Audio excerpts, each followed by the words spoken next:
Dios les bendiga, hermanos. Amén. Muy agradecida por la oportunidad que me dan. Señor y Dios nuestro, en esta hora te damos las gracias, Padre bueno, porque desde el momento en que pensábamos estar aquí, ya tú estabas aquí, porque estás con nosotros. Señor. Te pedimos en esta hora, oh Señor, que te manifiestes con poder y gracia sobre cada alma aquí. Si hubiese alguna más necesitada, Señor, la ponemos delante de tu presencia en estos momentos. Señor, tu Espíritu Santo está en medio nuestro. Tu Espíritu Santo se manifiesta de una manera muy especial en cada uno de nosotros. Por eso te alabamos, te bendecimos y te damos gloria y honra en todo momento. En estos momentos, oh Dios, dedicamos esta adoración, esta alabanza, esta palabra que fue Dios predicada en estos momentos en la escuela bíblica, delante de tu presencia, para que haga hueco en cada corazón, que podamos sentirla y exponerla y llevarla a otros que la necesiten. Con mucho respeto, con mucho amor, dedicamos estas palabras y esta oración ante el trono de tu gracia, en tu nombre, Señor. Amén. Que así sea. Dios le bendiga. Amén. Le invito a que tomen otra vez su asiento y en estos momentos el tema de esta mañana, la misericordia de Dios. Hay unos versículos en el libro de Lamentaciones, un libro que pocas veces leemos, en el capítulo 3, los versículos 22 y 23, que dice: por la misericordia de Jehová no hemos sido consumidos, porque nunca decayeron sus misericordias. Nuevas son cada mañana, grande es tu fidelidad. Nos agarramos de esta palabra, de esa misericordia de Dios, para que ella actúe en nosotros día a día. Estamos aquí por la misericordia de Dios. Padre Santo, hemos estado orando, ¿verdad?, pidiendo a Dios que nos perdone, que nos prepare para nosotros continuar en esta carrera que aún no hemos llegado. Los hermanos y hermanas que tienen peticiones, ya sea por alguna necesidad de salud, empleo, apoyo, alguna condición, alguna situación familiar, en estos momentos les invito a que las presentemos ante el Señor en oración, pidiendo a Dios que Él las tome y obre en cada una de estas peticiones. Si así usted desea ponerse en pie, ¿verdad?, pidiendo a Dios por esa petición, ya sea de salud, trabajo, alguna situación familiar, oramos al Señor con fe, creyendo. Amén. Porque su Espíritu Santo está con nosotros. Buenos días, mi hermano. Dios me los bendiga a toditos. Amén. Oremos. Señor y Padre nuestro que estás en los cielos, a ti te presentamos, Señor, toda necesidad, porque solamente, Señor, sabemos que tú puedes ayudarnos, que tú Amén. puedes resolver, Sí, Señor. que tú no nos abandonas en ningún momento, Señor, aun cuando a veces somos tan cabezones que queremos hacer las cosas por cuenta propia, pero sabemos y reconocemos que tú eres un Dios todopoderoso, que tú puedes más que cualquier problema que tengamos. Yo te presento a mi iglesia, Sí, Señor. presento a la familia, a nuestra familia pastoral, Amén. a la familia de la persona que está dirigiendo. Sí, Santo. Sí, Señor. Te presento, Señor, mi familia, me presento ante ti, Señor. Y te pido, Padre Santo, que seas tú intercediendo por toda situación que podamos tener, Amén. de enfermedad, de problemas, de dinero. A ti te la presentamos, Señor, Oh, sí, reconociendo que tú solamente eres el que puede resolvernos y ayudarnos. Con fe y con esperanza, Señor, Amén. presentamos toda situación. Gracias, mi Dios, porque tú no nos abandonas en ningún momento. Y aunque flaqueemos un momento, Señor, sabemos, Padre Santo, que tú no nos vas a dejar solos, que tú siempre estás ahí. Que aunque se tarde contestar la petición, Señor, siempre vemos que tú la contestas porque tú eres un Dios de amor. Amén. Te presentamos esta iglesia para que continúe, Señor, siempre dirigiéndonos, Señor. Bendice a cada uno de los que aquí están, y todo esto yo te lo pido en el bendito nombre de tu Hijo Jesús. Amén. Amén. Y amén. Sí, Señor. Santos y buenos días tengan todos. ¡Qué alegría poder saludarles, hermanos y hermanas! Les invito a buscar en el Evangelio de Juan, el capítulo 9, los primeros versículos del 1 al 12. Juan, capítulo 9, versículos del 1 al 12. Los vamos a leer antifonalmente.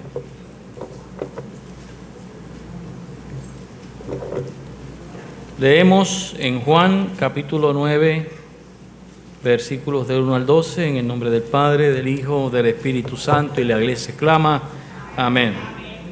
Y pasando Jesús vio un hombre ciego desde su nacimiento. Todos, y le preguntaron a sus discípulos, Rabí, ¿quién pecó, este o sus padres? Para que... Respondió Jesús, ni este pecó, ni sus padres, sino para que las obras de Dios se manifiesten en él. A mí me conviene. Entre tanto que el día dura, la noche viene cuando nadie. Entre tanto que estuviere en el mundo, luz soy del mundo. Esta noche escupió en tierra.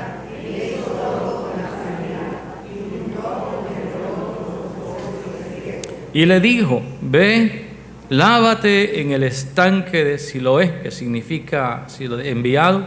Y fue entonces y se lavó y volvió viendo.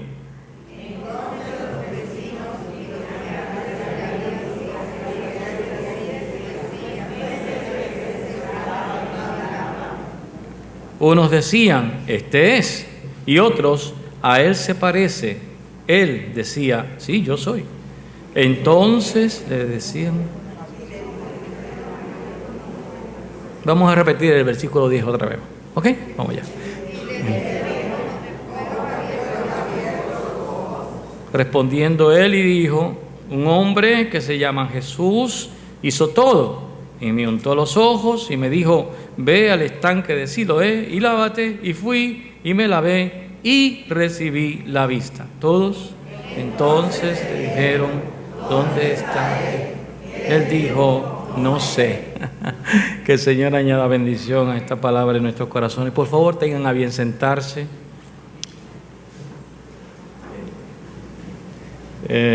Quiero manifestar mi gozo y mi alegría por la presencia de una familia muy querida que representa la promesa de Dios en aquellos que creen.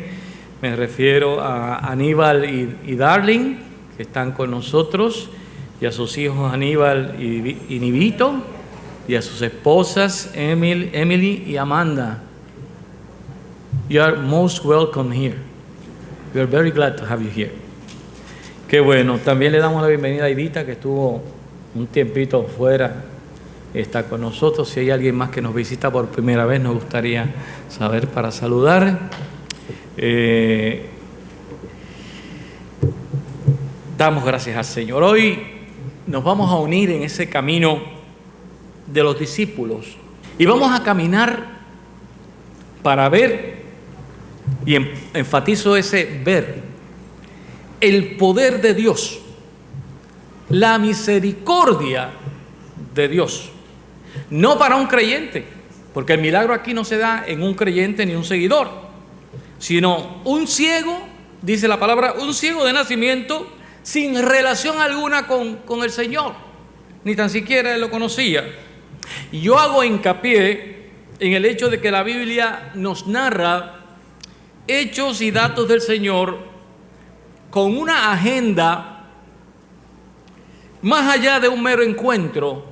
No es una narración propiamente, sino Juan organiza esas memorias y aprovecha a través del Espíritu Santo para hacernos ver el amor de Dios por todos nosotros, no importa quién seas, no importa cómo seas. Recuerda que Dios te ama grandemente y solo basta que abras tu corazón para ello. Fíjense que nos llama la atención que cuando los discípulos ven al ciego, aprovechan la oportunidad para aclarar un asunto que estaba metido muy adentro de ellos, en el corazón de los judíos. Los judíos en general pensaban, los judíos creían que el sufrimiento y el pecado estaban concatenados, estaban conectados, estaban relacionados porque alguien había pecado.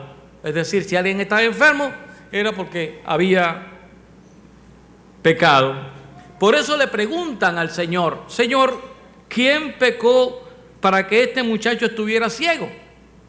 ¿Él o sus padres? Obviamente, cuando analizamos el pasaje, la lógica nuestra nos dice que la primera parte de la pregunta se cancela. ¿Me explico? No podría ser culpa de él porque él es ciego de nacimiento. De modo que de lo que queda es si esa ceguera es producto del pecado de sus padres. Y es la pregunta que le hacen los discípulos. Vamos a detenernos aquí un momento, porque la mentalidad de los discípulos está alimentada por la tradición y las escrituras del Antiguo Testamento. Por ejemplo, Éxodo 20 dice en el versículo 5, dice, porque yo soy el Señor tu Dios fuerte, celoso, escuchen bien, que visito la maldad de los padres sobre los hijos hasta la tercera y cuarta generación de los que me aborrecen. O sea, Éxodo 25 dice que hay una herencia de maldad por ahí que corre hasta la tercera y cuarta generación. No hay duda, mis hermanos y mis hermanas, que nuestra vida aquí en la tierra, nuestra existencia toda es una relación de causa y efecto. De causa y efecto. Sabemos, por ejemplo, que de una familia disfuncional, donde padre y madre consuman alcohol, las probabilidades son muy altas de que sus hijos también lo consuman.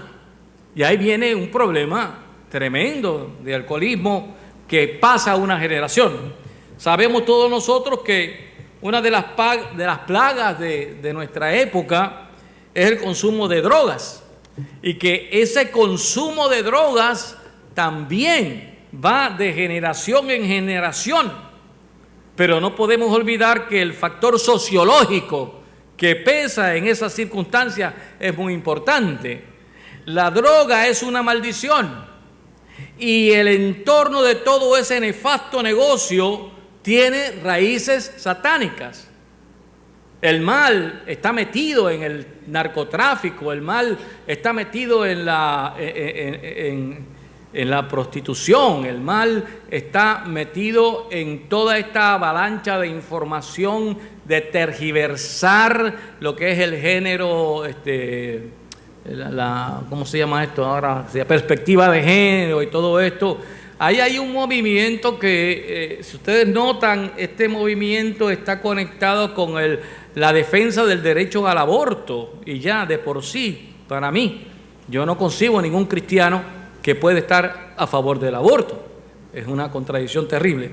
De manera que el entorno donde vivimos, hay una presencia satánica ahí, pero hay que esperar un momento a ver lo que el Señor dice. Hay que ver cómo el Señor contesta, porque Él es el que sabe, Él es el que nos puede aclarar esa pregunta que hacen los discípulos. Si es cierto como dice el Antiguo Testamento o hay otra vertiente. Y entonces la contestación de Jesús en el versículo 3 es lo que nos dice: ni este pecó, ni sus padres, sino para que las obras de Dios se manifiesten en él.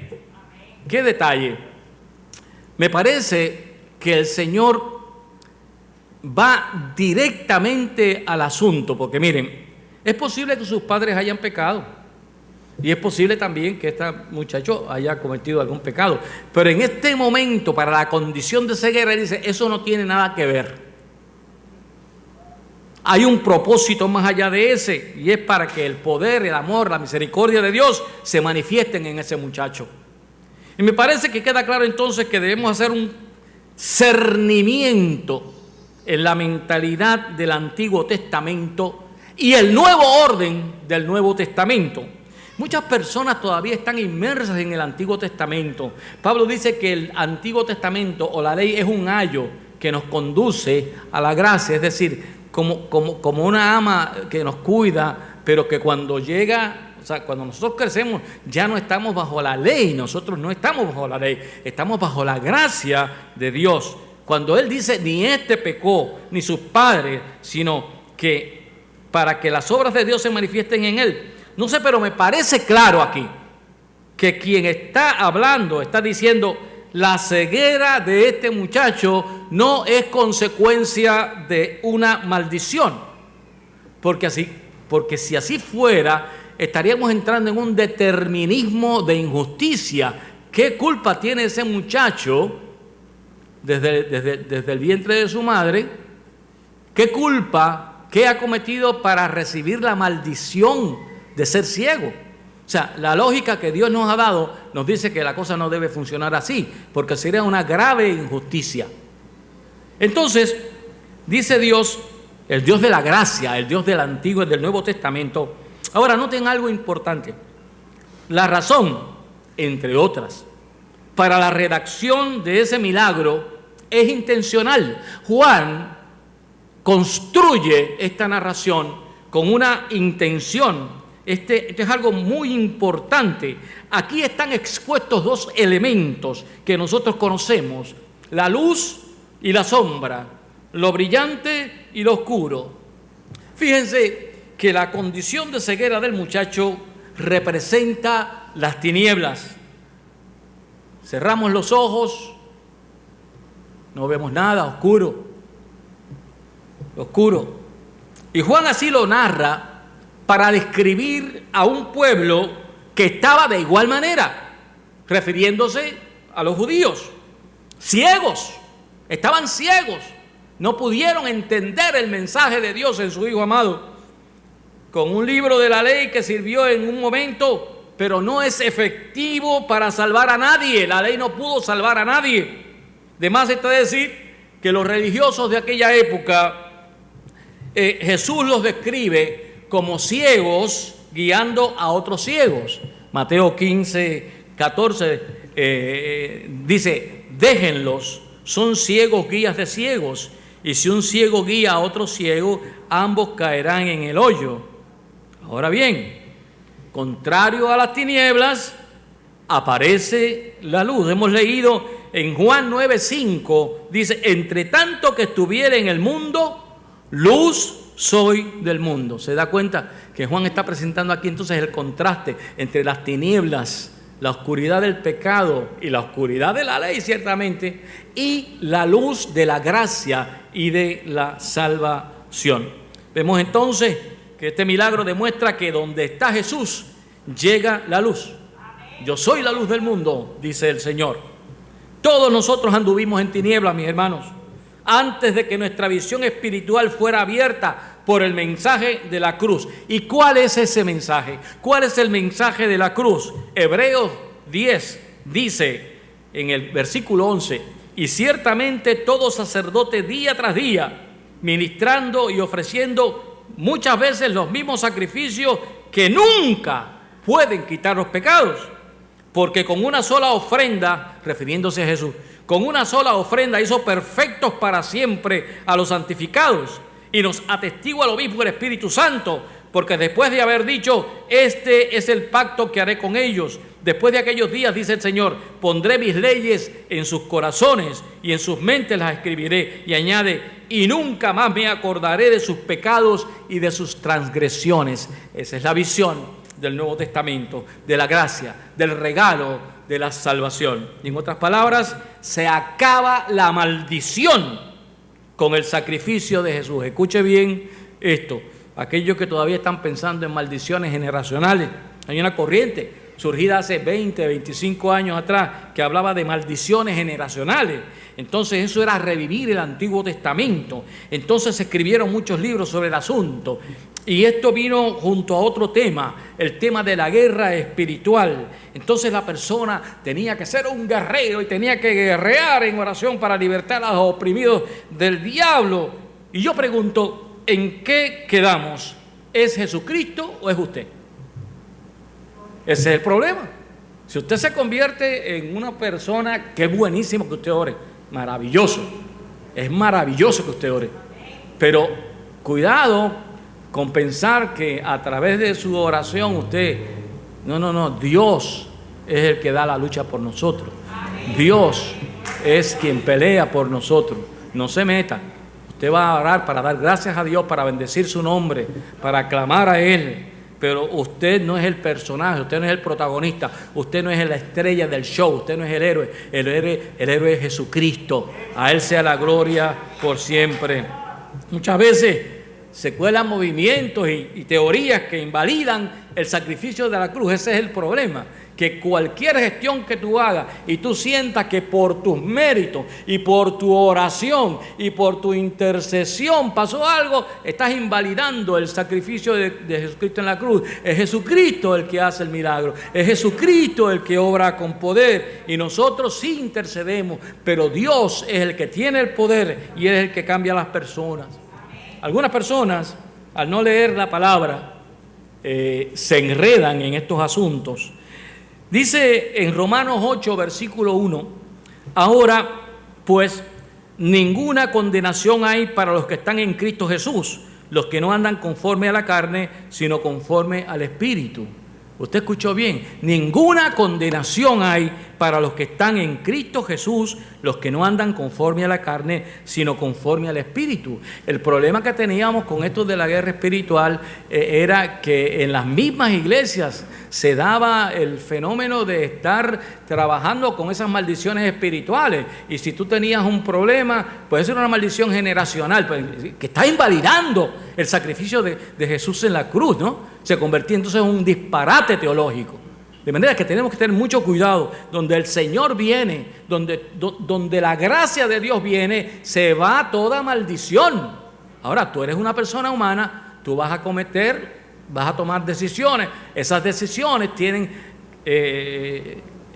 causa, ¿no? Tienen respuesta, tienen consecuencias. Somos responsables de lo que hacemos. Entonces muchas veces le atribuimos y espiritualizamos nuestras metidas de pata. Y nuestras metidas de pata no son maldiciones generacionales, son actos que cometemos que tienen consecuencias. Entonces Dios, a través de su Espíritu Santo y a través de su palabra, nos indica a ir por el lado correcto para que eso no pase. O sea, debemos tener claro, mis hermanos, que cuando venimos a los pies de Jesús, toda maldición es cancelada. O sea, si alguien le ha dicho que hay una maldición, no. Si usted viene al Señor, usted se entrega al Señor, usted confiesa a Jesucristo como su Salvador, el sello del Espíritu Santo está en su corazón y toda maldición es cancelada. Isaías capítulo 53, versículo 5 dice: mas Él herido fue por nuestras transgresiones, morido por nuestras iniquidades, el castigo por nuestra paz cayó sobre Él, y por sus heridas hemos sido sanados. La pregunta a contestar es: ¿andamos en el Espíritu o deambulamos por el mundo? Y cada uno de nosotros tenemos que contestar eso. La pregunta a contestar: ¿andamos en el Espíritu o deambulamos por el mundo? Juan nos describe en este pasaje el amor y la misericordia de Dios, fijando los ojos del Señor en una persona desconocida, en una persona marginada, en una persona lejos de la mirada de los religiosos de aquel tiempo. Este ciego era visto como un pecador. Este ciego, por tanto, no merecía, de acuerdo a ellos, no merecía participar de una vida sana, porque o él o sus padres habían pecado. Este ciego era mal visto, pero menos para el Señor.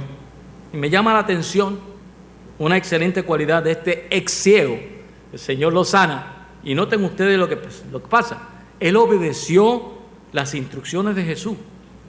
Muchas veces vemos personas que la iglesia son del mundo y son más obedientes y más devotos que los mismos cristianos.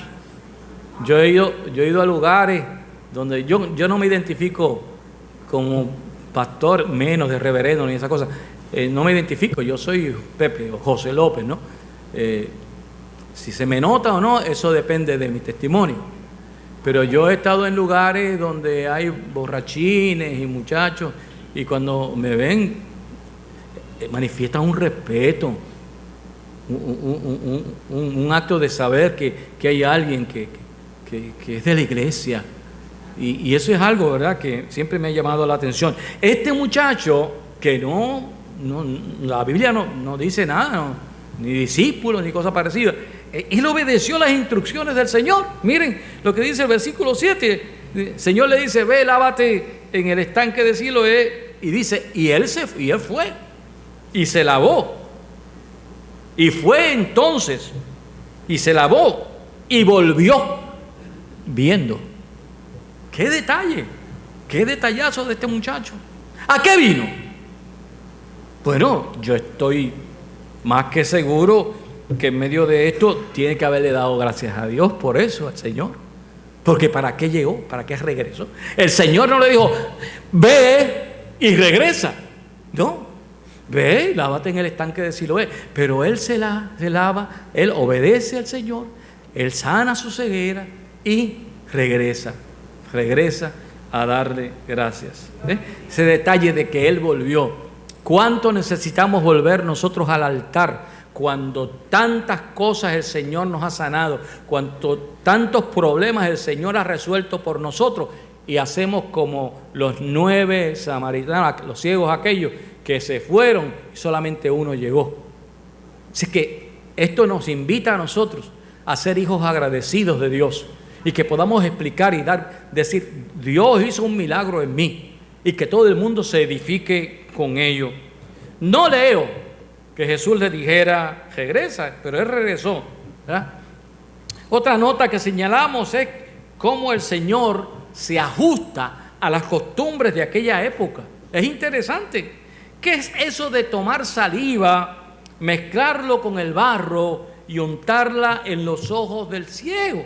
Si estamos hablando de Dios, que con la palabra creó el mundo, sea hecha la luz, sea hecha la hierba, todo. Y este Dios encarnado, este Jesús encarnado, que tiene el poder, yo muchas veces lo dice, ya está sana, vete que ya está sana. Aquí toma barro, lo mezcla con saliva, lo pone en los ojos de este muchacho.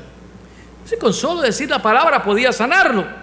Pero Jesús se atempera a los tiempos. En aquel tiempo se creía que la saliva de personas importantes tenían poderes curativos, y él sencillamente utiliza una técnica muy común en aquel entonces, que para el ciego que no ve era algo importante, porque él no veía, pero podía sentir las manos del Señor en sus ojos, podía sentir que estaba algo que estaba haciendo con él. Es parte de ese proceso. Dios bajándose al entorno nuestro. Así hoy día, mis hermanos, Dios se adelanta para darnos luz, la luz de su palabra. A veces la rechazamos. Otras veces vivimos en un claroscuro, con un pie en el mundo y otro pie en la iglesia. Cuando Dios nos devuelve la visión espiritual, es para que, al ver la realidad, para que actuemos conforme a la revelación que se nos ha dado. La realidad que vemos es otra. Dios nos prospera, Dios nos bendice, entonces nos olvidamos de Él. Dios nos da salud, Dios nos da seguridad, entonces nos olvidamos de Él. Viene una desgracia, viene una enfermedad, y somos los cristianos más fervorosos del mundo. Y prometemos y venimos al frente y clamamos y lloramos, y se convierte esto en un círculo vicioso.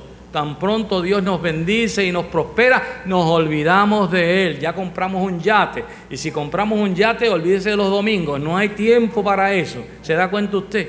O sea, en ese sentido, don Miguel de Cervantes y Saavedra, en su obra Cumbre, ¿verdad?, el ingenioso Quijote de la Mancha, él pone esta expresión.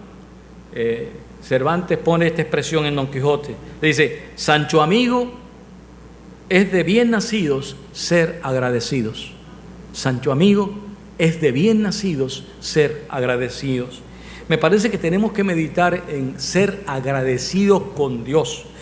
Oiga, cuidado de que nosotros somos mal agradecidos y cuidado de que nosotros somos aprovechados. Muy aprovechados. ¿Usted se imagina una iglesia donde todo el mundo pusiera sus manos en el arado y comenzara a trazar surcos de rectitud? ¿Cuántas personas vendrían a los pies del Señor? Qué responsabilidad suya y mía también contestarnos si nuestro andar es uno lleno de tinieblas o es claro y diáfano como el mediodía.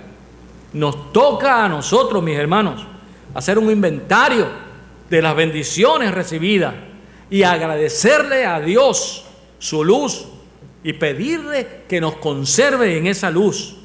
Finalmente se nos presenta una nota de caución por parte del Señor. El versículo 4 de esta lectura nos debe inquietar. Él dice: a mí me conviene hacer las obras del que me envió, entre tanto que el día dura. La noche viene cuando nadie puede obrar. Otra vez los dos elementos, claridad, oscuridad. En el tema de la psicología de la religión, se notan unas estadísticas que comparto con ustedes en torno a la edad en que ocurren las conversiones. La conversión de un alma, la entrega a Dios, puede ocurrir tan temprano como a los 7 u 8 años. Y a medida que pasa el tiempo, antes los 12 años era la medida, pero los muchachos de hoy día han cambiado. Pero las estadísticas nos dicen que el momento más temprano y mejor para que un niño acepte al Señor es de 7 a 8. En mi caso fue a los 10 años. Pero las estadísticas siguen indicando que la respuesta al llamado de Dios se incrementa a los 10, a los 11, más rápidamente hasta los 16. A partir de esa edad, la respuesta comienza a declinar a los 20 y las conversiones en los 30 y más son muy raras. Son muy raras. Hay un mensaje claro para nosotros. Aquel refrán que dice: moro viejo, mal cristiano, cobra vida en la experiencia diaria. De manera que vamos a aprovechar la presencia de Dios en un corazón tierno y no comprometido con la oscuridad. De hecho, el énfasis programático de nuestra iglesia en este nuevo tiempo es redoblar nuestras fuerzas para que nuestros hijos y nuestros nietos vengan al conocimiento de la gracia y la salvación. Pero ellos no pueden venir si no hay unos padres comprometidos con acompañarlos en el camino. Así que exhorto a la iglesia que vayamos pensando, hijos, nietos, y seguir. Les felicito esta mañana, una mañana gloriosa. Nos gozamos con su presencia. Miren qué lindo estado. Hemos conservado obviamente nuestras distancias sociales. Recuerden que no vamos a bajar la guardia. Hay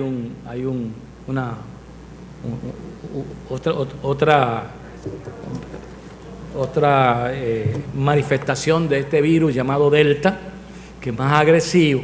Por tanto, no bajamos la guardia. Seguimos con nuestras máscaras, seguimos con nuestro lavado de manos, seguimos con nuestra distancia para protegernos, ¿no? Pero realmente, hermanos, y con esto termino, les exhorto a que pensemos bien lo que la palabra del Señor dice y a que seamos agradecidos con Dios y que rompamos esta timidez y podamos compartir con otros lo que Dios ha hecho en medio nuestro. Les invito a estar en pie para orar. Vamos a orar al Señor. Señor, como iglesia, como congregación, bendecimos tu nombre. Estas alabanzas, estos cánticos van dirigidos a ti. Gracias por este día. Comenzamos la semana honrándote. Comenzamos la semana buscando de ti. Comenzando la semana abriendo nuestras manos para recibir, nuestro corazón, nuestra mente, para recibir tu bendición. Ayúdanos, Señor, a ser testimonio vivo, sacrificio vivo. Permite que siempre tu palabra esté en nuestros corazones y ayúdanos a entender que no hay maldición que resista la gracia de tu Hijo amado Jesucristo. Ayúdanos, Señor, a entender que nos amas, que nos perdonas y que tú nos quieres tanto que diste a tu Hijo único para que Él pagara la deuda que teníamos que pagar. Gracias por eso y ayúdanos día a día a ser hombres y mujeres de testimonio, de manera que otros se entusiasmen y vengan al conocimiento de tu palabra. En el nombre todopoderoso de Cristo nuestro Señor. Amén, amén y amén. Dios te bendiga.